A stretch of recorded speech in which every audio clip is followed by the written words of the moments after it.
kemajuan teknologi ini dalam setiap bidang aspek kehidupan masyarakatnya. Nah, salah satunya adalah aspek pertahanan dan keamanan. Di sini, dalam suatu aspek pertahanan dan keamanan, pastinya ada dampak negatif dan dampak positif. Tetapi di sini kita harus mengambil salah satu contoh, yaitu penegakan supremasi hukum yang sangat menguat dan demokratisasi dan tuntutan terhadap hak asasi manusia semakin menguat juga. Hal ini salah satu contohnya adalah ketika kita mendengar berita atau melihat berita tentang pembunuhan yang baru-baru ini terjadi. Salah satunya pembunuhan dilakukan oleh oknum polisi.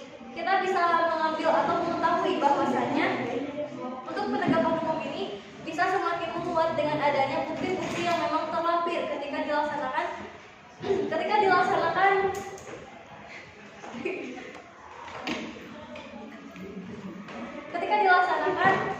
penegakan ataupun penyelidikan mengenai kasus tersebut. Hal ini dilihat dari kemajuan iptek sendiri itu melalui CCTV. Tetapi hal ini dapat menjadikan dampak negatif bagi bidang pertahanan dan keamanan sendiri. Karena dari kasus yang kita ketahui bahwasanya ketika memang masyarakat sudah mengetahui bagaimana transparansi dari sebuah kasus, bagaimana kasus itu terjadi, masyarakat akan menuntut untuk semua keadilan itu tetap berlangsung.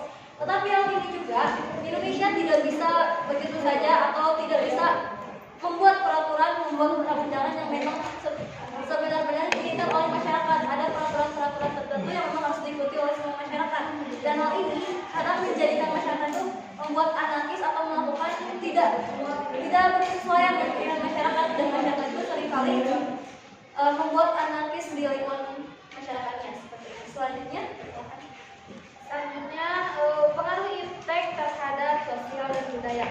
Saat ini perkembangan iptek sangat pesat dan dapat berpengaruh terhadap salah satunya yang sudah disampaikan oleh Jurus, dan bisa juga terhadap sosial dan budaya. Tepatnya kepada kita sebagai negara kesatuan Republik Indonesia.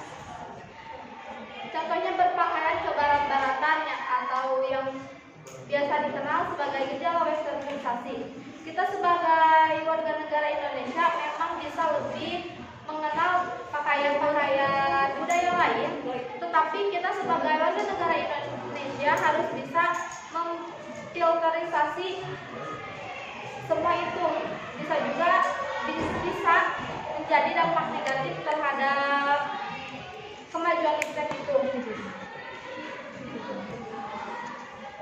Untuk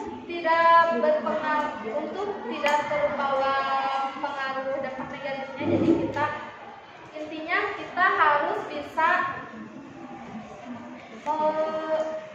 memfilter atau tidak mengikuti semua yang disiarkan yang ada di dalam media sosial lainnya.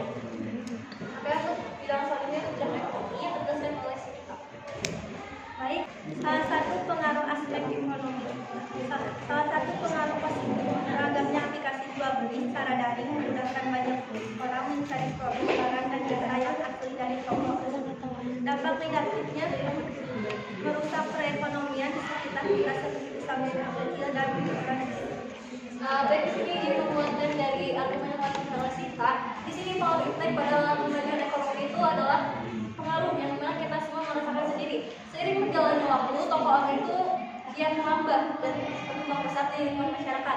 Dengan hal ini mendorong kemajuan atau mendorong pendapatan sebuah negara. Ketika pembelanjaan yang dilakukan oleh masyarakat itu meningkat. Nah, di sini ketika seseorang atau marketplace yang mempunyai konsumen yang begitu besar, pastinya yang membayar pajak untuk negara. Hal ini akan membuat pendapatan dari negara itu lebih besar. Tetapi di sini dampak negatif juga sendiri ada. Salah satunya adalah lingkungan masyarakat yang memang menjual barang-barang yang sama tapi dengan merek yang berbeda.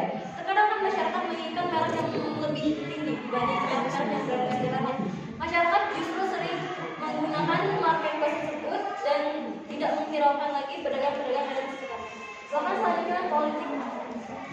Terus dalam aspek politik, mana kita dalam politik itu misalnya kita kan akan melakukan pemilu, terus pastilah yang pertama pastilah tahun 2024 sekarang pasti yang pertama untuk memilih calon presiden atau calon-calon untuk memimpin daerah. Nah, dampak positifnya itu dengan keterbukaan calon-calon legislatif, terus lebih terbuka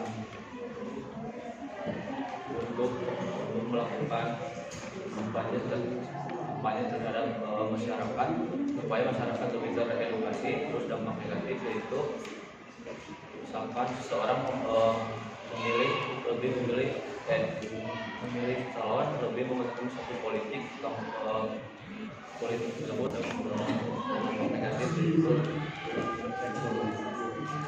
terlalu lebih terbuka terhadap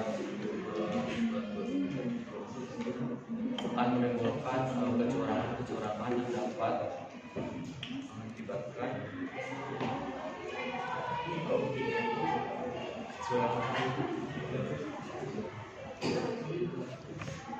Oke, sebelum masuk ke kesimpulan, apakah di sini ada yang mau bertanya atau pernyataan?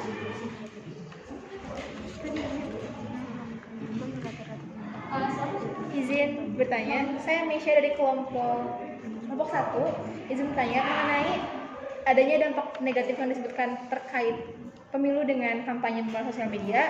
Bagaimana dengan keefektifannya? Misalkan jika kampanye dilaksanakan secara online, itu akan membuat keefektifan ruang dan waktu, di mana misalkan kampanye itu tidak perlu ke pelosok langsung. Kita bisa hanya dengan upload di sosial media, kita para kandidat menyuarakan potensi-potensinya dengan memanfaatkan impact. Namun apabila dilihat dari sisi negatifnya, rasanya itu kurang kuat begitu loh untuk membuat bahwa impact itu masih belum sesuai begitu ya. Tapi di sini menurut saya sudah sangat sesuai karena sudah saatnya Indonesia juga menerapkan perubahan transisi dari menuju 5.0.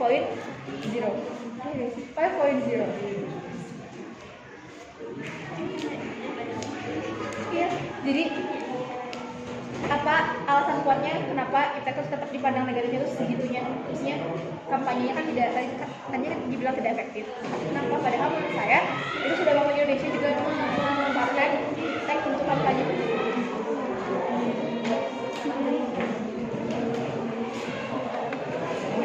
Ada yang bertanya lagi? Dipersilakan.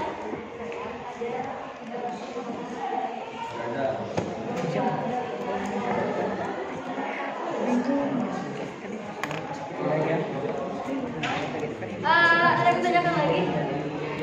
Sudah ada. Oke, baik, di sini saya ingin menjawab mengenai pertanyaan yang dilontarkan oleh saudara Mesya. Di sini, kenapa dari kelompok kami terlalu memandang suatu impact itu ada pengaruh negatifnya juga? Tetapi hal ini juga kami sudah menjelaskan bahwasanya tidak hanya pengaruh positif saja, tapi ada pengaruh negatif. Jadi hal ini beriringan.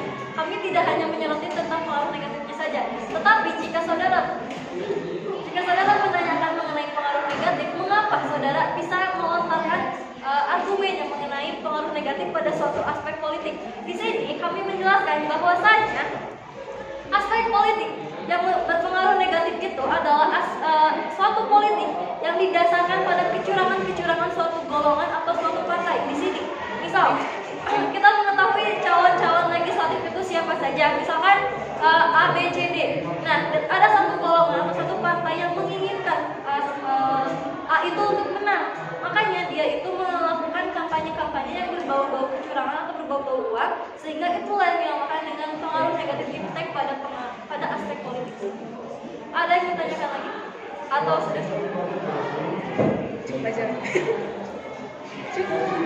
Cukup.